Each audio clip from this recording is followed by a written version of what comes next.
Hey guys, unplanned bonus video for you, and we're going completely off-piste for this one. We have something that was on the show but not the toy line, and something that was in the toy line but never made it to the show. From Morphin Masters 3D Customs on Facebook comes the 3D printed Lights of Orion parts for the Omega Megazord, fusing together to create the Orion Omega Megazord.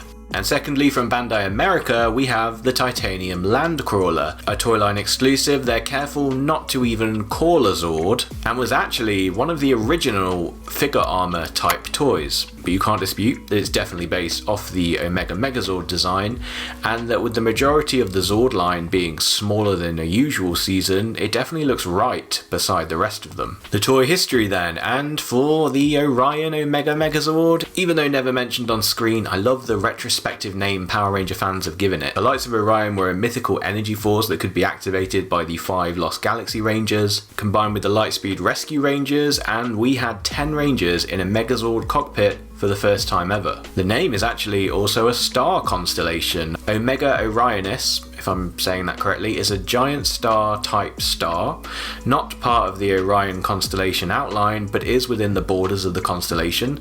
Starting from our solar system and travelling at the speed of light, you'll see what I did there, it would take you approximately 1,400 light years to reach it. It's blue in colour, surrounded by a cloud of dust, forming a modest reflection nebula over a light year wide.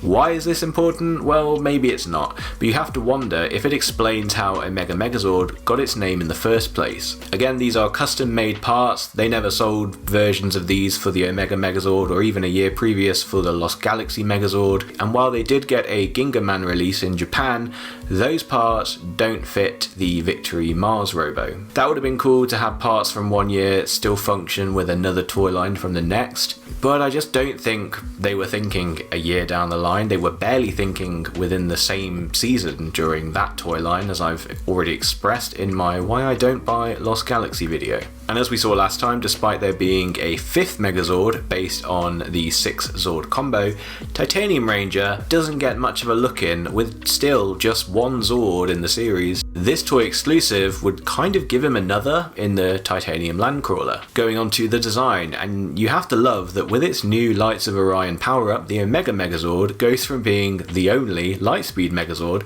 without any helmet antennas to being the one with the most of all. The bombastic crown, sword, original staff and chest plate really gives this Megazord a regal look. It's a team-up combination that makes sense and I think looks really great. Titanium Landcrawler then was one of those Plex company designs from Japan, actually made exclusively for the American Power Rangers, as GoGo 5 didn't have the 6 Ranger over there. Online sources show it was on the same page as Silver Titanus and the red mobile armour vehicle, which actually did make it into the toy line, as well as several episodes of the show where hilariously it could travel at hyperspeed. I think it adds a bit of speculation here that Plex would pitch these designs to Bandai and Saban, and then the respective companies would pick and choose whether to move forward with them or not.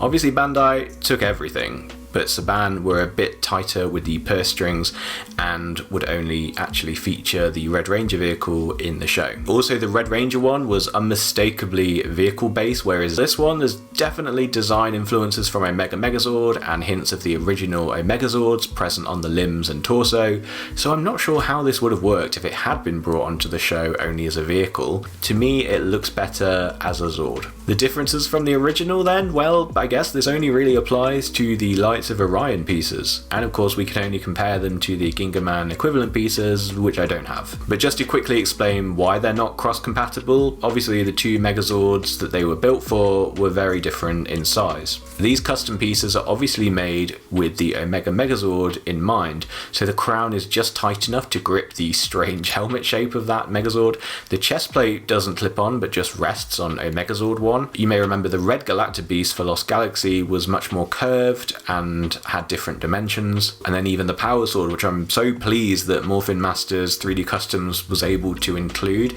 as obviously the Lost Galaxy Megazord is too big for the Omega Megazord's tiny non-opening hand. If Omega Megazord was the point where the Earthbound Power Rangers regained space capabilities, Orion Omega Megazord was the point where their scientific engineering fused with the magic and the mythic again. Lightspeed Rescue hit so many marks in its just 1 year run, and even though it only appears on screen for less than a minute, that team up of those two teams proves that we are back on Earth, our Earth, from the original Zordon era, because we'd seen In Space team up with Lost Galaxy, and now Lost Galaxy have come to Earth to help Lightspeed. So although there are no Zordon era characters in Lightspeed Rescue, the link can be made if you work your way back. I guess you could have surmised as much given the general population of Mariner Bay's unincredulity about Power Rangers and Megazords existing in the first place. They obviously had to be based on something that already existed on Earth, but I guess you could have previously made an alternate universe argument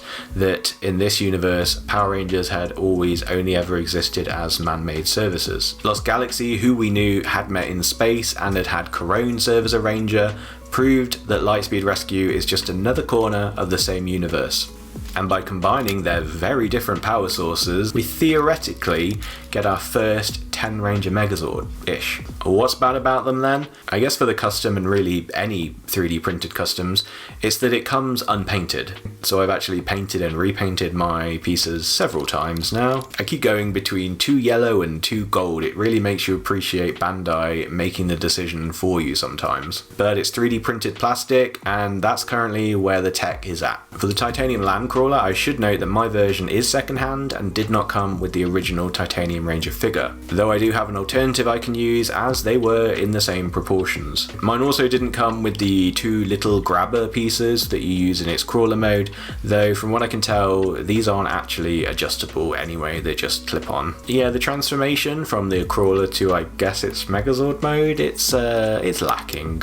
It's great that you can even transform it in the first place. Starting out as a sort of reverse head-to-tail version of the Omega Crawler is good as well, that they have a piece that covers the Megazord head and that becomes its weapon, but the way it detaches, it's a little basic. I know this thing was basically produced in 1999, sold in 2000, but I would expect better posability from a one-piece Megazord. This thing is more solid and immovable than the original Omega Megazord. And of course I mean that in a bad way, especially its legs. I know Bandai America were probably just trying to keep costs down and wondering who would really care. Definitely not someone still talking about it 21 years later. But this is really one of those situations where I think this would have been a much cooler toy had they tried to put more effort into it. Going on to positives, what's good about them then? Well, for Orion Omega Megazord, just how shockingly brilliant it is that we're at a point in time where people can even do this, that we can conclude toy lines from decades ago with things that we never thought were possible. There have been plenty of Megazords and Zords that have only ever appeared in, shall we say, more modern Power Rangers once.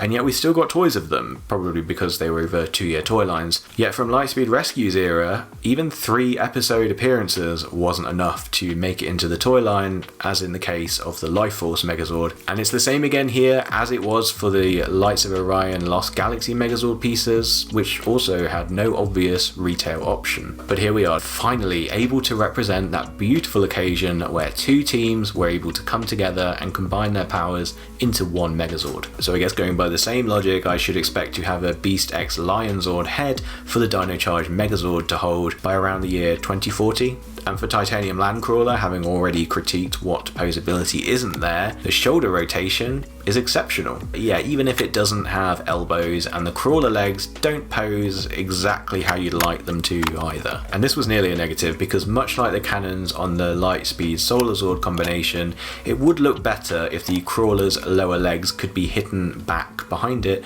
like the upper arms can be. It adds way too much mass to the lower part of the Zord, where the legs seem to be as far out as its arms. It's weird. However, there is a sort of pseudo fix that you can do yourself. You simply need to rip them off and reattach as needed. It does seem a bit like the toy doesn't want you to do it, but it works, so go with it. Just don't maybe do it a lot. It's definitely fun that they give you 2 ways to house the Titanium Ranger action figure in this if you treat it as a vehicle, but if you choose to treat it as a Zord, Well, then it's even cooler that the Titanium Ranger finally gets another Zord with this one. I know he's American exclusive, but he really gets shortchanged compared to the rest of the team. Let's talk concluding thoughts, and poetically, Lightspeed Rescue was again going to be my last season to collect. In Space was obviously a great stoppage point in epic story terms, but Lightspeed's Zords gave us that breadth of releases that In Space didn't. The Zord line really is a big one, especially if you factor in Lifeforce and the Titanium Landcrawler. I mean, there's more than enough releases for one Megazord per Ranger, and a spare one if they want to break Lifeforce down even further. There's really a lot of stuff here, and they actually streamline it down a bit for next season. Remember as well that despite the recent Super Mini-Pla releases, Deluxe is currently still the only way you can complete the full Zord line. Plus you can get the extras like we've talked about in this video. Oh, speaking of non-deluxe stuff, I should talk about the Zord Rescue Bay playsets. Despite being optioned, I think, at a toy fair for Power Rangers, the Rescue Bay was yet another thing that was only sold as Super Sentai. The initial release was for the Supertrain, and then later an extension add-on set was available for the Max Solarzord, Grand Liner and Max Liner. However, much like the Zenith Carrier Zord from the year before, these were not in scale with the rest of the Zord line and actually contained non-combining miniatures of each vehicle. You kind of can understand why they did it this way, because any playset large enough to house these guys would need to be colossal. Worth mentioning as well that you can mix and match the two Solarzords to have partially black and white remixes. They don't look great, but yeah, you can do it. And thanks to Differies for this idea, what if Lightspeed Rescue had a black Ranger instead of a green one? By using the Aero Rescue 3 equivalent from the Lifeforce Megazord, you can make it happen, and you can actually represent its Ranger colour on the front profile of the Megazord, whereas previously we were only showing off 4 of the Ranger colours. Lightspeed Rescue introduces to what I would call the Imitation Era, where they would start to release toys that are kind of repaints or redesigns of existing Megazords. Titanium Landcrawler obviously is a shamelessly silver and gold version of Omega Megazord. And again, like we saw last time with Lifeforce Megazord giving us a uniform colour scheme version of the main Robos, here's another one where we sort of get to see a what if concept for if the Omega Megazord's limbs weren't coloured differently. Now admittedly Bandai America absconded from doing a US release of the Lifeforce, but we see 2 years later in Wild Force this emphasis on later Zords being new takes of old ones from within the same toy line. A practice that we all know still carries through to this day. I think my only issue with the Lightspeed Zord line is that there's no Ultrazord. All these Zords and not one Ultrazord. I guess it is kind of to be expected, as not counting the crazy toy line exclusive that is Silver Titanus, by this point of the show we'd not had an Ultrazord since Pyramidas 4 years earlier, and we didn't know it at the time, but it was still another 3 years away from our next one in Ninja Storm. I have tried many times, as I'm sure many of you have, to kind of mount the Megazords on the Supertrain in its sort of mid-combination mode, but nothing looks exactly right or clips down. Though I guess between Lightspeed's superposable Carrier Zord,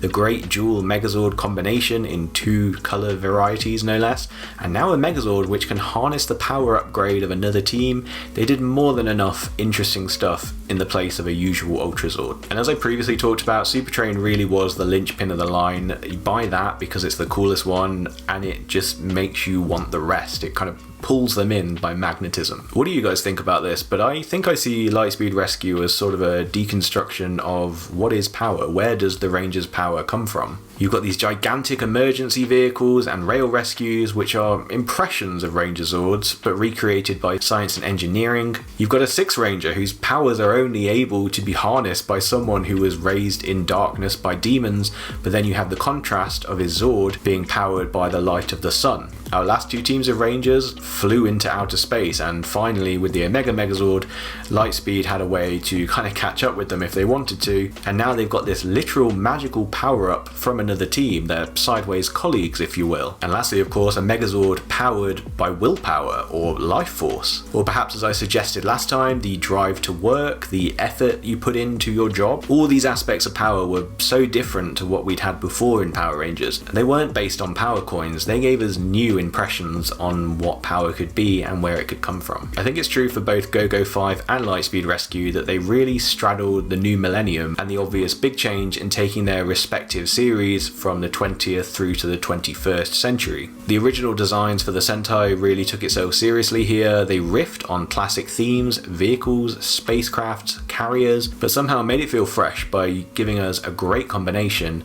and a much more streamlined look to a carrier. Of course, where they went next would prove that they did have the future in mind, so join me next time when we'll start reviewing Time Force. And guys, I hope you've enjoyed learning hopefully a bit more about the Zords of Lightspeed Rescue. I for one have loved the past few months being able to go back over these things, and as ever, do let me know your thoughts on any of the Zords anytime. I'll still see the comments pop up. So thanks for watching this one, and see you in the year 3000.